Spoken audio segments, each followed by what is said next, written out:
안녕하세요 여러분, 동네의 멋 경숙입니다.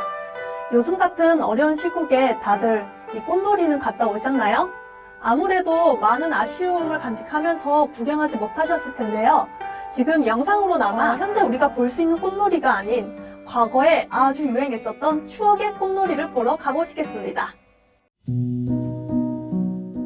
여러분은 내년에 벚꽃을 보러 간다면 어디로 갈 계획이 있으신가요? 서울에는 석촌호수와 그리고 여의도 등 수많은 벚꽃 명소들이 있습니다. 하지만 이 40년, 50년 전만 하더라도 벚꽃 구경하면 단 한 곳을 떠올리는 선생님들이 계시는데요. 바로 창경궁입니다. 지금은 창경궁이라 불리지만 과거 창경원이라 불렸던 6, 70년대에는 매년 봄마다 창경원 밤 벚꽃놀이라는 아주 인기 있는 축제가 열렸습니다. 당시 월 150만 명 이상이 다녀갈 정도로 무수한 인파가 붐비는 벚꽃 축제였고요. 벚꽃 구경하러 창경원 갔다가 사람만 보고 온다는 말이 현실이 되었습니다. 특히 밤 벚꽃놀이 시즌에 이 야밤에서의 고궁 미팅을 노리는 대학생들 사이에서 낮 채팅이 유행을 했습니다. 이 뭔가 어감이 좀 이상한 낮 채팅이라는 뜻은 나이트 체리 블라썸 미팅의 줄임말로서 6, 70년대 대학생들 사이에서 유행하던 은어였다고 합니다. 당시 창경원 내부를 보면 지금 우리가 봐왔던 창경궁과 아주 다른 모습인데요. 창경원은 대한민국 최초의 동물원이자 놀이공원이었습니다. 사진을 보면 이렇게 오색찬란한 불빛과 함께 벚꽃이 아주 화려하게 피었었고요. 지금의 춘당지에 이 수정궁이라는 일본식 건물의 레스토랑이 있었습니다. 또한 이 춘당지에는 이 커플들이 쪽배 같은 보트를 타는 것이 유행을 했었는데요. 그 위로는 케이블카도 다니는 게 보입니다. 사실 이 수많은 인파가 다녀간 창경원의 밤 벚꽃놀이였지만 그 속에는 슬픈 역사가 담겨 있었습니다. 1909년에 일제가 순정을 위로한다는 명목으로 이 창경궁에 식물들을 막 심고 동물원을 만들어 버립니다. 그리고 이름을 창경원으로 격화시켰는데요. 창경원 내부 곳곳에 일본을 상징하는 벚꽃나무 1800그루 이상을 막 여기저기 심습니다. 그 벚꽃나무들이 이제 10년 뒤에는 아주 풍성하게 자라가지고 경관을 이뤘었는데요. 이때다 싶어 1924년에 밤 벚꽃놀이라는 축제를 열어서 이 황실의 권위 있는 창경궁이 서민들의 대표적인 유원지로 발전시키게 됩니다. 해방이 된 후에도 이 창경원에 갔다 왔던 사람들의 이 좋은 추억이 가득해가지고 없어지지 않고 쭉 계속 이어지다가 전쟁 기간 동안 7년 동안 잠깐 주춤했지만 그 후에도 밤 벚꽃놀이의 인기는 계속되었습니다. 이렇게 오랜 기간 동안 이 축제가 열렸지만 일제 잔재라는 비판도 매번 이어졌습니다. 그런데 60년대 초에 이 창경원에 있는 벚나무가 일본게 아닌 원산지가 제주도라는 게 밝혀지면서 이제 의견이 왔다 갔다 했었는데요. 근데 무엇보다 그 당시에는 마땅한 놀이시설이 없었고 이 창경원은 지금으로 치면 단 하나밖에 없는 최대 테마파크였기 때문에 일제 잔재가 있음에도 불구하고 전국에서 몰려들 수밖에 없는 것이 현실이었습니다. 드디어 1984년에 일제 잔재를 청산하는 차원에서 이 창경원을 없애고 다시 창경군을 복원하는 사업을 하게 됩니다. 그래서 창경원의 밤 벚꽃놀이는 사라지게 되고 동물들은 모두 과천 서울대공원으로 옮겨졌고 그 뽑았던 벚나무들은 지금의 여의도 윤중로로 다시 옮겨 심어지게 됩니다. 그 유행하던 낮 채팅을 했었던 대학생들의 미팅 문화도 빠질 수가 없는데요. 미팅 상대를 고를 때 주로 영화 같은 데 보면 이 소지품을 많이 고르시잖아요. 근데 소지품도 있었지만 이제 주선자가 따로 만드는 번호표도 많이 이용을 했습니다.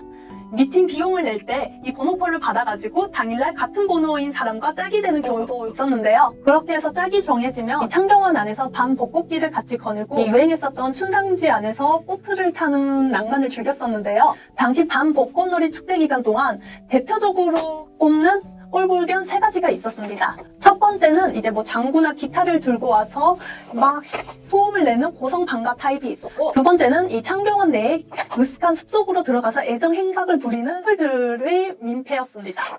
세 번째는 여자친구에게 따다줄 벚꽃을 따라고 막 벚나무로 올라가는 일들이 많았는데요. 그래서 창경원 측은 이를 막으려고 벚나무에다 가시철망을 두르기도 했답니다.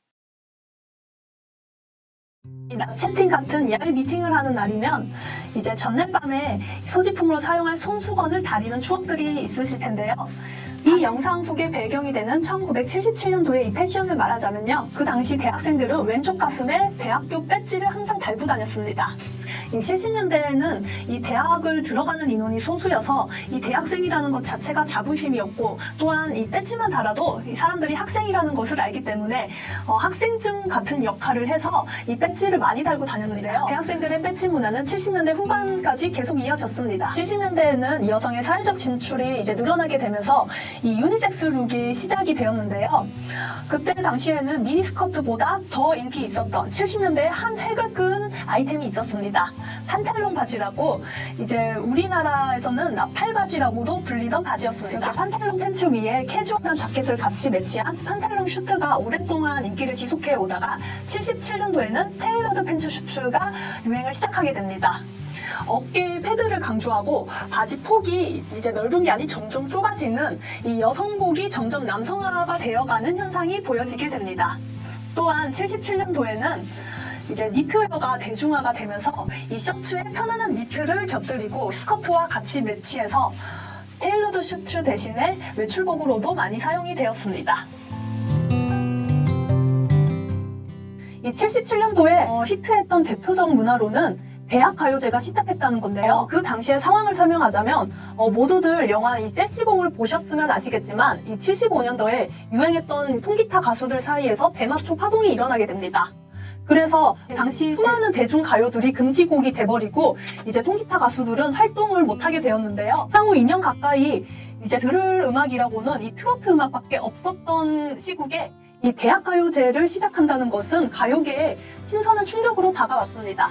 또한 이 젊은 청춘들이 만들어낸 음악인 만큼 전혀 다른 느낌으로 이 젊은이들 사이에서 애창곡으로도 많이 남았는데요. 77년도 제1대 대학가요제 대상은 나 어떡해 너 갑자기 떠나버리면, 다들 이 부모님 카세트 테이프에서 한 번쯤 들어보셨을 노래죠.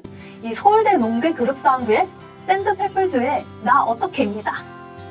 또한 77년도에 유명한 밴드 이 산울림이 아니 벌써라는 곡으로 데뷔를 했는데요.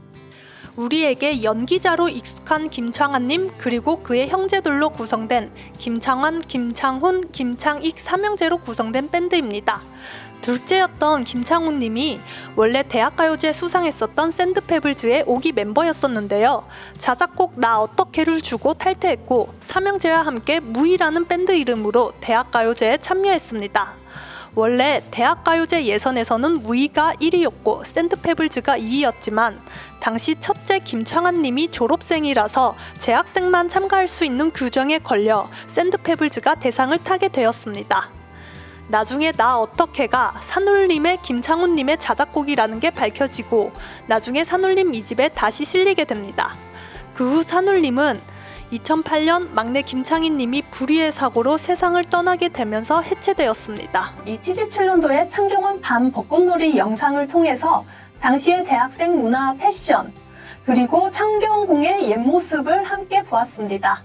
영상 속에 첫 라체팅을 하게 되는 경숙, 그리고 병태의 이야기가 궁금하시다면 유튜브에 동네의 멋을 검색하셔서 볼 수 있습니다. 다음 영상은 70년대 대학로의 패션과 문화를 담은 영상으로 찾아오겠습니다. 오늘 영상이 좋으셨다면 동네의 멋 좋아요, 구독, 그리고 알림 설정 해주시고요. 오늘도 좋은 하루 되십시오. 안녕!